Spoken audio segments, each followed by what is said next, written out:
rocketed to fame in the Broadway musical Hamilton and the movie musical In the Heights. Now he's singing a new tune, helping the Autobots save the world from the evil Decepticons in Transformers: Rise of the Beast. Please welcome Anthony Ramos!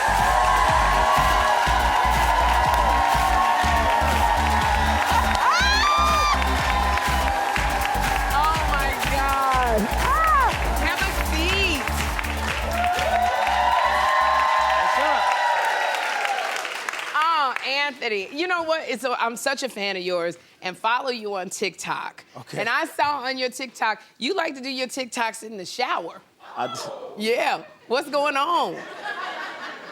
Sexy. I never saw one with the brushing the teeth. Wow, she pulled it up. Yeah. That's just called taking, that's called, I should have been out of the shower 15 minutes ago, and I'm still showering. Everything's clean already. I like it, you clean, and you singing, and you love singing. Do you do your best singing in the shower? I think so. Good acoustics. Yeah, what's your favorite, mine is like We Are Family, Sister Sledge. What's your favorite shower song? I like singing Temptation songs in the shower. Oh, you like to do Temptations in the shower? Yeah. And then I saw also, you like to post your shirtless photos. You got all your shirtless Sherri photos. put me on. Look at this right here. Okay. Okay, so you were raised by, because my son's 18, I'm a single mom. You were raised by a single mom. I was. Like, what did she say about the sex symbol status now? That is absolutely, she never mentioned anything like that in the history of my life. She's like, put a shirt on, nobody cares. No, that's your mama. Yeah. I know if I was to call your mother now, she'd be like, I'm proud of my son. Yeah. Look at that. Oh, this is your mother right here. That's me and my mom, yeah. Oh, my Christmas. gosh. I know she is so proud of you and just your journey and your evolution. I watch, and I have to say this, I love Transformers: Rise of the Beast so much. Thank you. It is a prequel to the Transformers series. Can you tell us about it? Yeah. Well, Transformers: Rise of the Beast is set in Brooklyn, New York. Yes. We got me and Dominique Fishback, the fellow New Yorker, Brooklynite. She's from East New York. I'm from Bushwick. Yes. And, they meet and they go on this journey with the Autobots, and we travel to Peru and realize that we all, we meet the Maximals for the first time in the entire franchise. So a lot of new characters. And obviously it's to, we all unite, right? Yeah. To save the world. This is what I tell you about Transformers. When I was watching this with my son, Jeffrey, I love it that you tapped into the culture, which has never been done in Transformers, that literally when watching you, it was like watching me. It was like you and Dominique were so good in this. And there's also the little boy, his name is Dean Scott. That's Dominique Fishback. Y'all were wonderful as far as like being in the culture. It was so wonderful. And then the little boy who played your little brother, his name is Dean Vasquez. Dean Vasquez. Yeah. It was so wonderful, your relationship. It was so special, and it even had me tearing up. I loved it so much. Yeah, he's a special kid, man. I mean, like, he's always super encouraging, too. Like, he'll send me messages, random texts, like, Anthony, just don't forget who you are, man. The world needs you. Like, yo, like, he's like 12 or 13. I'm like, yo, Dean, who are you, bro? Get out of here. Please tell him for me, he was so daggone good. I will. Now, watching Transformers, your scenes were with robots. Yeah. So did you have to tap into your inner child to make this work, your imagination? Yeah, it's all about using your imagination. Ain't nothing there. You're just talking to nobody. It's like, they come in with a tennis ball and on a stick, and they like rehearse twice, and you do the whole scene, and it's mad emotional, and then they like, yo, you got it? And I'm like, I think, maybe, I guess. They take it out, and they're like, all right, cool, because they got to pay money to paint it out. I mean, I did not get it all that I got it. I hope I completely got your emotional, like the register, you're being funny. I was so into this when things happened. I did not know you was looking at a tennis ball. No. Looking at nothing. Oh, my gosh. No, yeah, it was crazy. Okay, then that is a testament. You are so good. Thank you. Really good. Now, when you were doing, there was just a lot of action scenes in the movie. Yeah. Did you have any close calls in the movie? Oh, 100%. Yo, my costume, I was wearing this windbreaker. There's this crazy fight scene at a museum, and everybody's blasting each other and things. And me and Dom are trying to take cover, and one of the fireworks got caught in my costume. Oh, my gosh, really? Yo, I didn't even realize it. Like, I'm over here, trying to take cover, and I was like, yo, there's a hole in my windbreaker. And then I watched playback and I saw that the firework went and just stayed there for a second. Really? And but thankfully, I'm here to tell you the tale. That could have went left. Okay, very left. Yeah. So, did they keep that scene in the movie? They kept it. They kept it in the movie. They used that take, but they cut the take before you could see the firework. Oh, the part where you look down like, yo, there's a hole in my windbreaker. There's a hole in my windbreaker. A whole hole. This is not only I loved you in Transformers, but also I loved you in The Heights. In The Heights, Thank you. you were so good.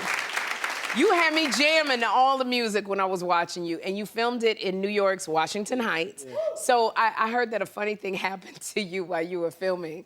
Oh yeah, we had this like pretty emotional scene, and like my grandmother dies, and I'm over here like we're all singing to her like Alawanza, God take her spirit, please, Lord. And everybody's outside of this apartment with candles. We're all singing on this block. Yeah. And all of a sudden, our director calls cut, and this guy yells from his window, "This better be the last take!" Like multiple times, this better be the last take. Only in New York. Yeah, only in New York. We was like, yo, bro, we gonna be out here all night. I don't know what to tell you, Papo. Like, you're beat, bro. You know what I mean? If you'd have done that in LA or in Hollywood, everybody would just have been watching, no problem at all. Maybe, yeah. Not this guy. Not this guy. And you were able to get back into your emotional scene after that. After I got the good laugh out, yeah, sure. I was like, all right, she's dead. Remember, she's dead. Oh my gosh. Sorry, that's mad. Yeah, anyway. No, I don't want to get dark on Sherri. I think that is so incredibly funny. Now, we have loved you in The Heights, Transformers, many things that you've done, but Hamilton. Yeah. Hamilton. Absolutely amazing at that. And you said that Hamilton came at the perfect time. In my life, I mean, yeah.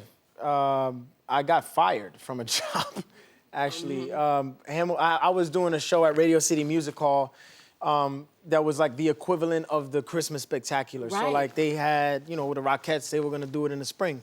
They asked me to be a singer in that show. And I was like, amazing, great, I could pay my rent, we in the mix. And then, but I go to rehearsal one day. I was auditioning for Hamilton on the low, though. Okay. Because they very, like, there's 16 shows a week at Radio City. Right. So it was basically like, yo, you gotta be you got no time to do anything else. But long story short, I go to work one day, and after my last audition for Hamilton, I go to work, and there's like a announcement on the board. It's basically just like, yo, everybody don't sign in, just come up to the large rehearsal hall. And everybody's like, and they're like, yeah, you all you guys are laid off, thanks for coming. Oh, and yo, it was wild. But then like a few hours later, I got a call from the casting company that was doing Hamilton. They're like, yo, so we heard you got fired, my G, so pull up. And you got Hamilton. Yeah. Oh my God. Crazy. Because I guess I can say the Christmas Spectacular would not have changed your life. No. But Hamilton. Yeah, we got a nickname for that show, too. It's called Broken Hearts and Shattered Lights. It's called Heart and Lights. It's supposed to be called Heart and Lights, but... oh, my gosh. Yeah. And Hamilton just and then the doors just opened after Hamilton. Yeah, I met Spike Lee, and I did She's Gotta Have It, and I started doing music. I got my new song out, Villano. Villano. It's out right now. And I started doing movies, movies after that and stuff like that. It's amazing, like the one door closes and you have to know that another door will open. Yeah, you just gotta have faith, man. You just gotta, just keep going and have faith, yeah. Absolutely. And for Villano, this is a single that you just released. This is on your album because you won a Grammy. You won a Grammy for Hamilton, the soundtrack. Yeah. But now you got your own single, Villano. Was it a personal connection to Villano? Yeah, for sure. I went through a pretty wild situation a couple years ago, and I was writing songs about it right after, but I kind of held out, and I think finally I'm ready to let that story out and kind of turn the page from that chapter. But before I do, just kind of let it out, in this way. So I'm really excited. It's a song about being kind of pinned as a villain. But then kind of, but knowing on the inside you're not, and just kind of just letting that go and releasing it to the world. So I'm excited, go check it out, man. I'm really excited about these next few songs. I'm going crazy on these tracks. All right. Well, we can't wait to listen to Villano and the songs. But I have to say, keep doing things like Transformers and including us in everything you're doing, because I felt seen when I saw you. So thank you so much. I appreciate that, man. That means a lot. Thank you so much for being here, Anthony. Transformers: Rise of the Beast is in theaters today. You gotta see it. It's so good.